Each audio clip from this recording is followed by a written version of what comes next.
La dignité, l'humilité, la résilience, la solidarité, le respect, la justice et l'amour du travail guidaient chaque geste de ceux qui l'entouraient, même dans l'ombre des privilèges. Une plaisanterie d'un milliardaire se transforma en leçon qu'il n'oublierait jamais. Il invita sa domestique à jouer aux échecs, juste pour se moquer d'elle. Mais chaque coup qu'elle effectuait détruisait son orgueil, pièce après pièce. Il croyait qu'elle n'était qu'une simple servante. Il ignorait qu'elle avait appris ce jeu de son père, qui lui avait enseigné à anticiper 10 coups d'avance, dans la vie et dans la douleur. Quand elle murmura, « Chaque pion peut devenir une reine », l'homme qui possédait tout comprit enfin ce qui lui avait toujours manqué. Avant de commencer, dites-nous en commentaire l'heure et d'où vous nous regardez.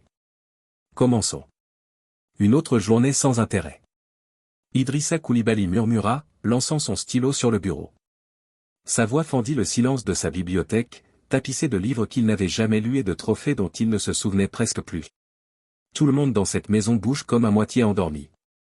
Madame Diarra s'avança. Le dîner est prêt, monsieur. Il la repoussa d'un geste. Le dîner peut attendre. Je m'ennuie. Ses yeux gris se posèrent sur le coin où une jeune domestique époussetait silencieusement les étagères. Toi, dit-il. Awa, n'est-ce pas? Elle se redressa. Oui, monsieur. Il sourit avec un brin de mépris. Sais-tu ce que sont les échecs, Awa? Une étincelle de surprise traversa son visage. Un jeu de stratégie, monsieur. Il rit sèchement. Stratégie? Grand mot pour une fille qui nettoie les tables. Madame Diarra étouffa un petit rire. Idrissa désigna le plateau d'échecs orné posé sur la table centrale. Viens, assieds-toi. Voyons si tu sais distinguer un pion d'un fou. Awa hésita. Je ne crois pas. Exactement. Il l'interrompit. Tu ne crois pas? Tu obéis simplement. Amuse-moi. Lentement, elle s'approcha, essuyant ses mains sur son tablier beige, et prit place en face de lui. Si vous insistez, monsieur. Il commença à disposer les pièces. Blanc ou noir? Je prends les noirs, dit-elle doucement. Il haussa un sourcil.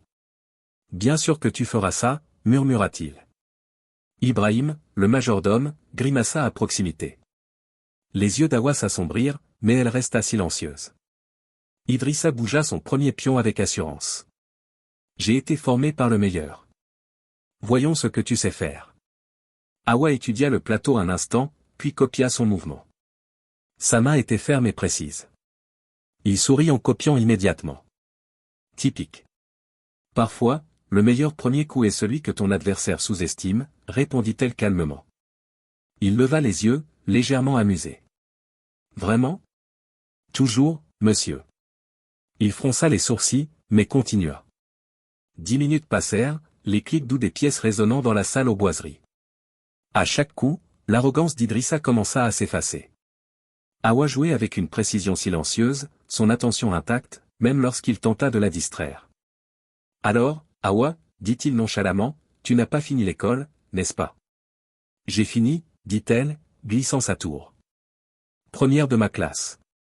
Il cligna des yeux. Vraiment? Et pourtant, vous dépoussiérez mes étagères. Être première de ma classe ne paie pas les factures de l'hôpital, monsieur. La pièce se fit silencieuse. Ibrahim baissa les yeux. Idrissa toussa, soudain mal à l'aise. Je vois. Il tenta de se reprendre, déplaçant sa reine agressivement. À toi, dit-il. Awa étudia le plateau. C'est un coup risqué, railla-t-il. Tu crois pouvoir me prédire? Je l'ai déjà fait. Elle bougea son fou. Échec. Il se figea. Excusez-moi? Votre roi est en danger, monsieur, sa mâchoire se serra. Chance du débutant. Il se réajusta rapidement, renversant un de ses pions avec irritation. Dis-moi, Awa, qui t'a appris ça? YouTube? Mon père, dit-elle doucement. Il enseignait les échecs au centre communautaire avant son décès. Idrissa regarda ses mains, fermes et confiantes, pas celles d'une simple femme de ménage. Que lui est-il arrivé? Elle déplaça une autre pièce. La vie, monsieur. Il a perdu son travail lorsque le centre a fermé. Nous avons tout perdu après ça. Il fronça les sourcils. Et tu en es arrivé ici? Oui, monsieur, dit-elle. Mais même ici, je joue encore. Pas avec des plateaux, juste avec des choix. Il la fixa. Tu parles comme si chaque mouvement dans la vie avait du sens. N'est-ce pas, demanda-t-elle doucement. Chaque mot, chaque silence, chaque regard. C'est tout le jeu d'échecs, monsieur. Il se renversa dans son fauteuil, l'étudiant comme s'il la voyait. Pour la première fois. Tu es étrange. Peut-être que je vois simplement ce que les autres négligent. Il rit sèchement. Comme quoi? Comme le fait que vous êtes sur le point de perdre votre tour. Il baissa les yeux brusquement. Elle avait raison. Il serra les dents. Chance, alors. Non, monsieur, dit-elle doucement. J'ai juste regardé où vos yeux allaient avant que vous ne bougiez. Son ton n'était ni fier ni moqueur, juste factuel. D'une certaine manière, cela rendit la situation pire. Il se sentit acculé, non par l'arrogance, mais par la vérité. Ibrahim se déplaça maladroitement. Monsieur, votre appel avec les investisseurs. Partez, Idrissa ordonna. Tous. Lorsque la porte se referma, seul le silence resta. Il fixa le plateau, puis elle. Tu crois pouvoir me battre? Ce n'est pas une question de vous battre, dit-elle. C'est de comprendre comment vous jouez. Il déplaça une pièce avec force. Alors, comprenez ceci. Je ne perds jamais. Awa inclina la tête, observant le schéma qu'elle avait construit. Ses yeux levaient lentement vers lui. Tout le monde perd quand il joue seul. Les mots frappèrent plus fort qu'il ne l'avait prévu. Il ne dit rien, la regardant simplement bouger à nouveau. Cette fois, c'était rapide, précis, confiant. Elle leva les yeux. Échec encore. Il fixa son roi. Coincé, acculé, le puissant milliardaire défait par les mains calmes d'une domestique. Sa gorge se serra. Comment as-tu vu venir ça, murmura-t-il. J'ai déjà vu ce schéma, dit-elle doucement. Chez les gens, il fronça les sourcils. Chez les gens? Oui, monsieur. Des hommes puissants qui oublient que chaque pion peut devenir une reine. Ces mots restèrent suspendus dans l'air comme un coup de tonnerre silencieux. Pour la première fois, Idrissa ne sut que dire. Il se renversa lentement, fixant le plateau, la réalisation s'installant. Elle le regarda doucement. À vous de jouer, monsieur. Il ne bougea pas, ne pouvait pas. Le silence était assez épais pour le briser. Awa joignit ses mains avec soin et attendit. L'horloge tinta une fois, 2 fois. Puis Idrissa leva les yeux, sa voix plus douce que toute la nuit. Tu n'es pas ce à quoi je m'attendais. Personne ne l'est jamais, répondit-elle, ton stable mais bienveillant. Il fixa à nouveau le plateau, son roi piégé, ses pièces prêtes à l'échec, son arrogance renvoyée par chaque mouvement mal placé. Lorsqu'il parla enfin, sa voix était à peine un murmure. Depuis combien de temps savais-tu que tu étais si forte?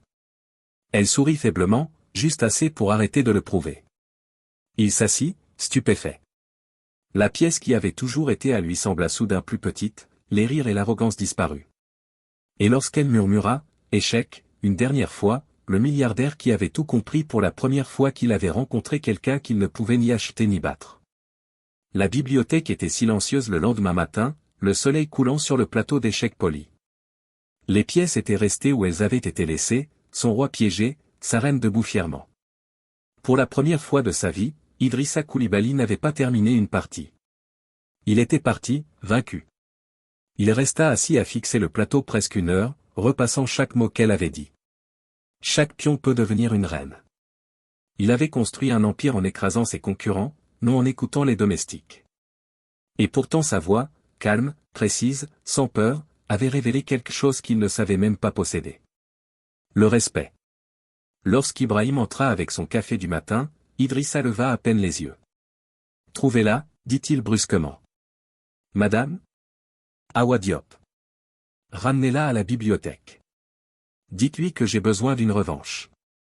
1 heure plus tard, Awa apparut dans l'embrasure de la porte, son tablier beige, hésitante. Vous vouliez me voir, monsieur? Idrissa fit un geste vers la chaise en face de lui. Assieds-toi. Elle obéit en silence, joignant ses mains sur la table. Si c'est à propos de la nuit dernière. C'est le cas, l'interrompit-il. Je ne perds pas facilement, mademoiselle Diop. Un léger sourire effleura ses lèvres. Il ne s'agissait pas de gagner, monsieur. Il se pencha. Alors de quoi s'agissait-il? De perspective, dit-elle simplement. Vous aimez le contrôle. J'aime les schémas. Vous jouez pour dominer. Je joue pour comprendre. Il l'étudia attentivement. Tu parles comme une philosophe, pas comme une domestique. Elle soutint son regard. Peut-être parce que j'ai dû apprendre la vie comme un jeu. Un mauvais coup, et vous perdez tout. Pour la première fois, il ne se moqua pas d'elle. Dis-moi, dit-il doucement, comment es-tu devenue aussi bonne? Mon père m'a enseigné. Il disait que les échecs n'étaient pas le plateau, mais les gens. Il est mort avant de pouvoir transmettre à d'autres. Idrissa hocha lentement la tête. Il t'a bien formé. Vous voyez les coups avant qu'ils n'arrivent, c'est juste de l'observation. L'observation est stratégie, répliqua-t-il. Elle hésita, incertaine de sa direction. Il redressa sa cravate. Je veux que tu travailles pour moi, pas comme domestique. Comme stratège chez Koulibaly Enterprises. Awa cligna des yeux, stupéfaite. Stratège? Monsieur, je ne connais rien aux entreprises. Il sourit faiblement. La moitié des hommes qui travaillent pour moi non plus. Ils font semblant mieux que la plupart. Monsieur Koulibaly, dit-elle prudemment, je suis une domestique. Je nettoie, je cuisine. Je n'ai pas ma place dans vos réunions. Il se pencha. Tu crois que la nuit dernière n'était qu'un jeu? Tu as lu mes mouvements avant que je ne bouge. Tu as vu mes erreurs avant moi. C'est ça, la stratégie. Je ferai venir des formateurs, des tuteurs, tout ce qu'il faut. Tu possèdes ce que l'argent ne peut acheter, l'instinct. Les yeux d'Awa s'adoucirent, mais sa voix resta ferme. Des gens comme moi n'ont pas ce genre de chance. On nous utilise, on ne nous fait pas confiance. Alors laisse-moi être le premier à changer ça, dit-il doucement. Tu m'as montré que je n'étais pas aussi intelligent que je le pensais. Elle baissa les yeux vers le plateau. Vous n'étiez pas censé vous sentir mal, mais apprendre. Je l'ai fait, dit-il. Et leçon numéro 1, le respect ne vient pas de l'argent, mais du mérite. Le silence entre eux était lourd, mais vivant. Elle parla enfin, si je dis oui et que j'échoue. Alors tu échoues avec moi, dit-il sans hésiter. Mais je préfère échouer aux côtés d'un esprit comme le tien que réussir avec des lâches. Ses lèvres esquissèrent un petit sourire incertain. Tu le penses vraiment? Je ne joue jamais à des jeux que je ne pense pas, dit-il. Des semaines passèrent. Le monde d'Awa changea du jour au lendemain. Des formateurs vinrent dans son petit appartement, lui enseignant la finance, la négociation et l'analyse. Elle étudiait tard dans la nuit, souvent s'endormant à côté de livres ouverts. Idrissa suivait discrètement ses progrès, jamais par pitié, mais par fierté.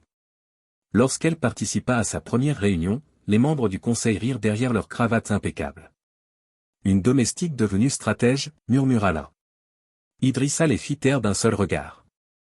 Elle est ici parce qu'elle l'a mérité. Et elle avait raison. En quelques semaines, Awa repéra une faille dans un contrat de plusieurs millions que tous les cadres supérieurs avaient manqué. Son analyse rapide sauva l'entreprise d'une perte énorme. Après la réunion, Idrissa l'arrêta dans le couloir. Te rends-tu compte de ce que tu viens de faire?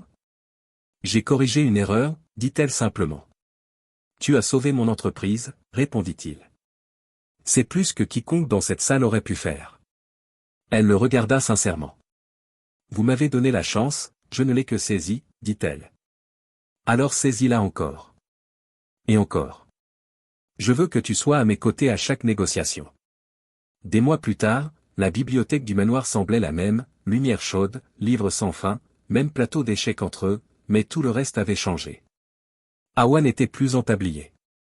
Elle portait un chemisier crème et un blazer, son attitude calme et confiante. Idrissa, comme d'habitude, en costume bleu marine, mais cette fois, sans arrogance. Il bougea une pièce. Tu t'es amélioré, répliqua-t-elle rapidement. Tu as appris à écouter, rit-il. Touché. Ils jouèrent en silence un moment jusqu'à ce qu'Awa sourit faiblement. Échec et mat, il baissa les yeux, encore pris au piège. Mais cette fois, il sourit.